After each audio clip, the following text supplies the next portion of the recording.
उनकी क्या औकात है कि मैं रिजाइन कर दूं जब तक हमारे बार काउंसिल ऑफ इंडिया के 2/3 मेजोरिटी में मैं हूं और सारे मेंबर हमारे साथ हैं, तो मैं क्यों उनके कहने से रिजाइन करूंगा? वो कौन होते हैं? 150 करोड़ रुपए का फंड ट्रांसफर, नए लॉ कॉलेजों से अवैध वसूली और परिवारवाद का गंभीर आरोप। देश के वकीलों और वकालत की सबसे बड़ी संस्था बार काउंसिल ऑफ इंडिया के गलियारों में इस वक्त वो भूचाल आया है जिसने भारत की पूरी लीगल बिरादरी को हिला कर रख दिया है। 2012 से यानी पिछले 14 सालों से बीसीआई की कमान संभाल रहे चेयरमैन मनन कुमार मिश्रा से अब उन्हीं के अपने को चेयरमैन वाई.आर. सदाशिव रेड्डी ने सीधा मोर्चा खोलते हुए 15 दिनों के भीतर इस्तीफे की मांग कर डाली है। लेकिन जब इस अल्टीमेटम पर मनन मिश्रा से सवाल पूछा गया तो उनका पारा चढ़ गया।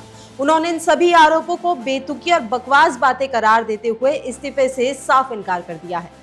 आखिर नलसार यूनिवर्सिटी के एक छोटे से विवाद से शुरू हुई ये चिंगारी अब 150 करोड़ के कथित घोटाले तक कैसे पहुंच गई?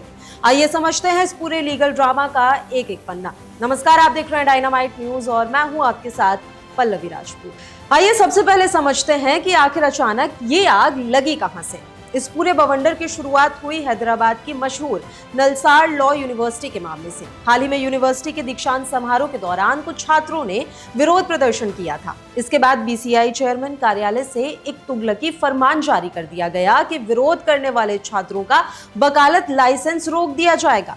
देश भर के लॉ छात्रों और युवा वकीलों ने इसे बीसीआई की तानाशाही बताया। दबाव इतना बढ़ा कि बीसीआई को अपना फैसला वापस लेना पड़ा और मनन मिश्रा को खुले तौर पर माफी तक मांगनी पड़ी। बस इसी मौके का फायदा उठाकर बीसीआई के भीतर ही उनके खिलाफ चिंगारी भड़क उठी। को चेयरमैन सदाशिव रेड्डी ने सीधे तौर पर कहा कि बिना पूरे काउंसिल से चर्चा किए देश के भावी वकीलों का भविष्य खतरे में डालना बीसीआई के इतिहास पर सबसे बड़ा धब्बा है।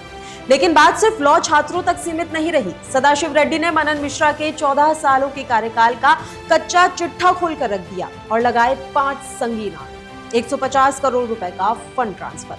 आरोप है कि बीसीआई के मुख्य ट्रस्ट को दरकिनार कर बनाए गए पर्ल फर्स्ट ट्रस्ट में बीसीआई का 150 करोड़ रुपए ट्रांसफर कर दिया गया। लॉ कॉलेजों से वसूली। देश में नए कॉलेजों की मान्यता और रिन्यूअल के नाम पर 25 लाख से 1 करोड़ रुपए तक वसूली के दावे किए गए।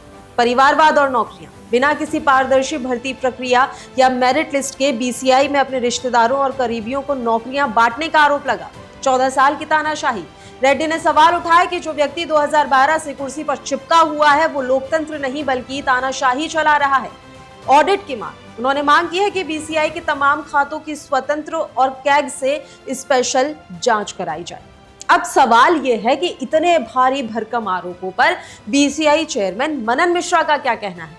मीडिया से बातचीत में मनन मिश्रा ने इन सभी दावों को सिरे से खारिज कर दिया है। उन्होंने 2 टूक शब्दों में कहा है कि ये सब बेतुकी बकवास और मनगढ़ंत बातें हैं। मेरे खिलाफ ये साजिश उन राजनीतिक विरोधियों की देन है जो बीसीआई की साख को नुकसान पहुंचाना चाहते हैं। मैं अपने पद से इस्तीफा बिल्कुल नहीं दूंगा।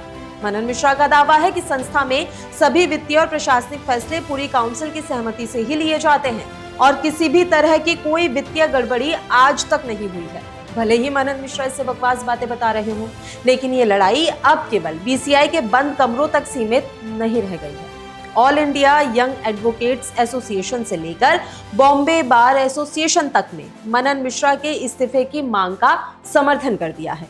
इतना ही नहीं, ये पूरा मामला अब सुप्रीम कोर्ट के दरवाजे तक भी पहुंच चुका है। उन्हें याचिका दाखिल कर मनन मिश्रा के 14 साल लंबे कार्यकाल को असंवैधानिक बताया है और साथ ही बीसीआई में तुरंत नए चुनाव और खातों की न्यायिक जांच कराने की मांग भी की गई है। बार काउंसिल ऑफ इंडिया के इतिहास में ऐसा खूनी मंत्रालय विवाद पहली बार देखने को मिल रहा है, जहां अध्यक्ष और उपाध्यक्ष आमने सामने हैं। क्या आपको लगता है कि मनन मिश्रा को 15 दिनों के भीतर इस्तीफा दे देना चाहिए या फिर ये सिर्फ वकीलों की अंदरूनी राजनीति का हिस्सा है? अपनी राय कमेंट सेक्शन में जरूर लिखें। देश और कानून की दुनिया से जुड़ी ऐसी ही इन डेप्थ और सनसनीखेज खबरों के लिए वीडियो को लाइक करें, शेयर करें और हमारे चैनल को सब्सक्राइब करना बिल्कुल ना भूलें।